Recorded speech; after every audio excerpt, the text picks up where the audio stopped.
Welcome back to Broncos and Parts Garage. Stick around for a few seconds before you swipe away. Behind me, I've got the 95 Ford Bronco. It is the centerpiece of our OBS Ford Godzilla swap. We took out the Supercharged 351. We've made other videos. I'll put some links in the video description. I just kind of wanted to get you guys caught up with what we're doing. It's been a while since we did part one where I thought I had a plan and then everything, goes to shit. They'll probably demonetize me for that, but anyway. So what we've done is we got the 2025 Godzilla motor with a 6R140 transmission. Now, from what I've learned, and thank you, Steve Matko, thank you, Well Sorted, thank you, Tony Bielski, everyone, and Rick Carpenter, everyone that's kind of piped off and helped me out with this. We are not going to use that transmission because it's a two-wheel drive trans. I was going to put a 4R100 in, but I'd have to buy a separate controller. So what we're doing now is we're putting the 2025 Godzilla motor in the vehicle behind me. I've got to take off the coil packs and change those because they're 3-wire. They're like an intelligent coil. We need the ones from, I think, 20 to 22. I got another guy I'm going to order the foot pedal and the bracket from so I can get the gas pedal down. If you're on Broncos and Parts Garage, I just posted a picture of Steve Matko of Matko Motors. He had Michael Spacel. I hope I'm saying that right, Mike. I've never said your last name before. He builds consoles, and I don't want to say the name of the company because I'm drawing a blank. I think it's Bronco Custom Concepts. I'll put a link for that too. Sorry, Mike, if I butchered it. But anyway, he put the current, or what is it, 9th, 10th, maybe 12th generation or 11th generation F150 shifter in the console. He put the floor shifter, the same one that's in my 2015 F150 with a Coyote motor. He put it in a console on the floor and it worked out great. So I'm going to do that. I can't wait for that actually because Mike has been promising me he'd build me a killer console and it just looks fantastic. Now, as far as the motor goes, I'm going to get the harness. And I guess Ford just released a transmission harness for the 10R80. I hope I'm saying that right. 10R80 or 10R60. I don't know. It's the one that goes behind a Coyote powered F150 from 2018 to 2020. So I'm going to be putting a 10-speed transmission in this thing. It's got 36-inch tires, 488 gears. So I'm hoping that all works out. Again, I'm going to get the two harnesses. They work together. We'll do some tuning. I learned that people were saying, oh, what is it? Not the push rods, the lifters go bad on these things. Well, that's because Ford has it at like 7 or 9 pounds of oil pressure at idle. And then they realize, well, gosh, golly, contractors buy these trucks, and they idle a lot. So now I guess there's a tune to bump that up to 20 PSI, solves that problem. There's a couple other things too. I'm going to be able to use my 1356 transfer case that came out of this and the shift lever. I'm going to buy an adapter. That's going to be kind of pricey. Hopefully I'll be able to offset that by selling the transmission that came with it. It's brand new.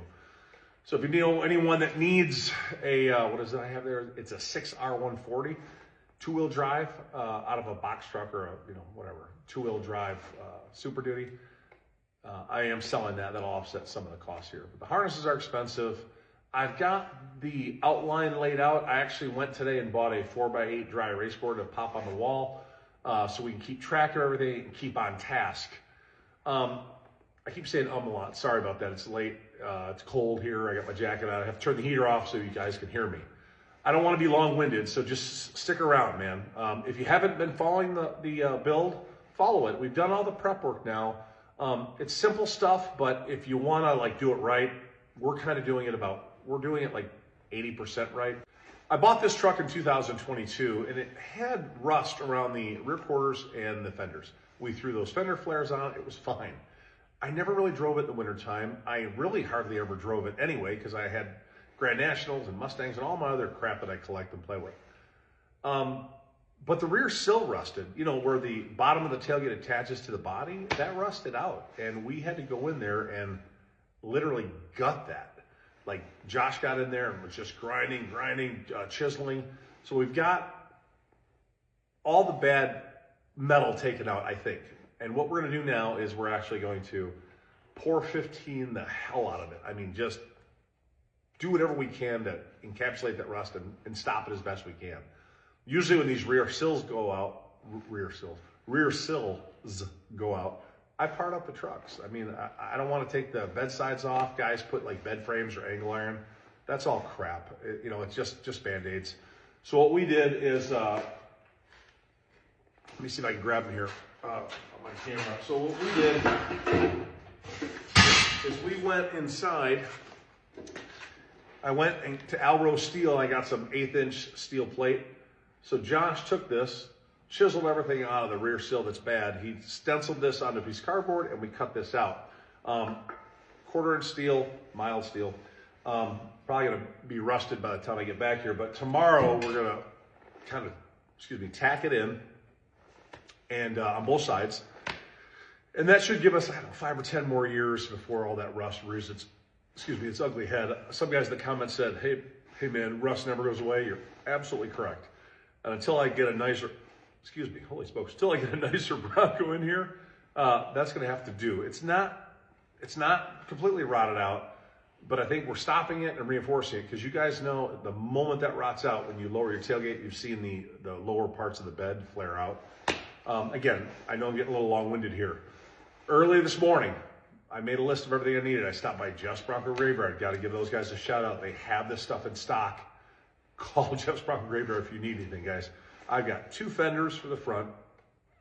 We picked up the rear seal, the bed seal that goes down and around the tailgate cavity, you know, on the body of the truck. We've got that seal. We've got the seal for the cowl to go up front. We'll do some installation videos as well, putting that stuff in. What else did I get? Oh, the last video showed how the frame was all yucked up in the back. I did get a new bushing kit. Again, I went to Jeff's, picked that stuff up. It's usually always in stock, good pricing. I can't promote that company enough. They've just been great.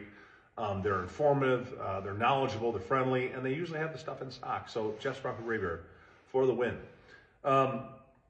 These are the old bushings, and you know, you've seen that video where we were moving the body. So we got the transmission. The trans controller is coming from Ford. Again, 3 months ago they released it. We're going to use an adapter to mount my 1356. Hopefully I'll be able to have that in the same spot. The next thing we're going to do after we get done painting, and I didn't show any of the videos of painting stuff, you know, sand it down, grind it down, treat it, coat it. It's pretty cookie cutter stuff. We will show you how we weld that stuff in. We will show you us putting the body mounts on, those seals.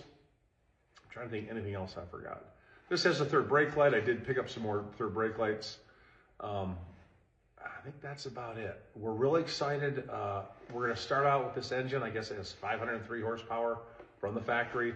We are going to put a Truck Norris cam in it. Once we get everything sorted, they make a lot of cams, but Truck Norris, it just sounds really cool. And that one made like 600 horsepower. So it's going to be an insane amount of power. The whole thing's going to weigh 30 pounds more than the 351 did.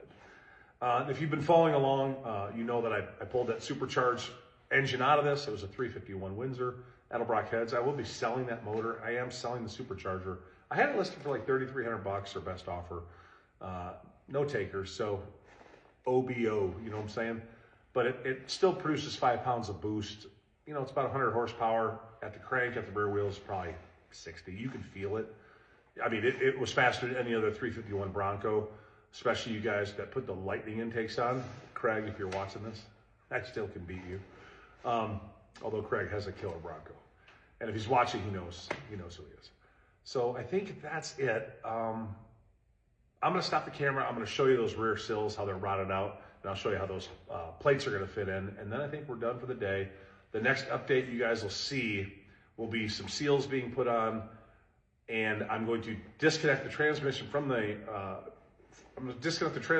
engine. I'm going to make some engine hangers. You know, right now we got a giant plate that my friend Tony gave me, but you got to take the intake off.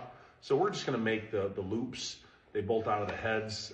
I've seen them for sale for $90, but it seems like a waste of money if you can just you know, cut something with a plasma cutter, grind out a loop, and then bolt it into the head. So we're gonna do that. But the next time you see a video, hopefully,